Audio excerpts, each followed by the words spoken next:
रात्रीच्या जेवणासाठी किंवा सकाळच्या नाश्त्यासाठी अगदी झटपट 5 मिनिटामध्ये बनणारा हा पदार्थ आहे. उन्हाळ्यासाठी अगदी परफेक्ट. चला तर पाहूया.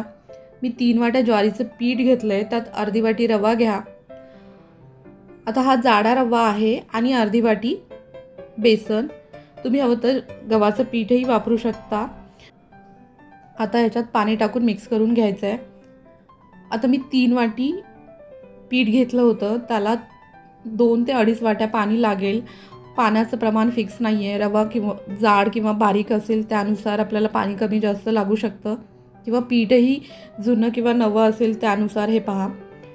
आता गुठळ्या न करता छान मिक्स करून घ्यायचं आहे आणि ह्याला 5 मिनटं असंच झाकून ठेवूया. तोपर्यंत कढईमध्ये आपल्याला भाज्या परतून घ्यायच्यात. जर तुम्ही डाएटवर असाल आणि तुम्हाला असंच पौष्टिक काही खायचं असेल तर तुम्ही तेलाचं प्रमाण कमी जास्त करू शकता, किंवा तेल नाही टाकलं तरीही चालेल. कांदा टोमॅटो डायरेक्टली तुम्ही कच्चाही वापरू शकता. मी कांदा टोमॅटो हलका परतून घेतला आहे, त्यात पालक घातली आहे. तुम्ही तुमच्या आवडीनुसार अजूनही भाज्या ॲड करू शकता, म्हणजे धिरडे अजून छान पौष्टिक होतील. ज्वारीचं पीठ उन्हाळ्यामध्ये खाण्यासाठी परफेक्ट आहे. अगदी थंडावा देतो शरीराला, म्हणून आपण ज्वारीच्या पिठाचे धिरडे रात्री खाल्ले तरीही चालतात. आता लाल तिखट, थोडीशी हळद आणि मीठ चवीनुसार हे सगळं छान मिक्स करून घ्यायचं आहे. आता हे पहा, भाज्या अर्धवट शिजल्यात. आता आपलं पीठही छान घट्ट झालं आहे, पाहू शकता तुम्ही. रवा पाणी शोषून घेतं. आता यातच आपल्या शिजलेल्या भाज्या टाकून घेऊया. तुम्ही तुमच्या आवडीनुसार अजूनही भाज्या ॲड करून घेऊ शकता. आता याला छान मिक्स करायचं आहे. पीठ थोडंसं घट्टसर आहे. मी परत कढईमध्ये पाणी टाकून घेतलं आहे.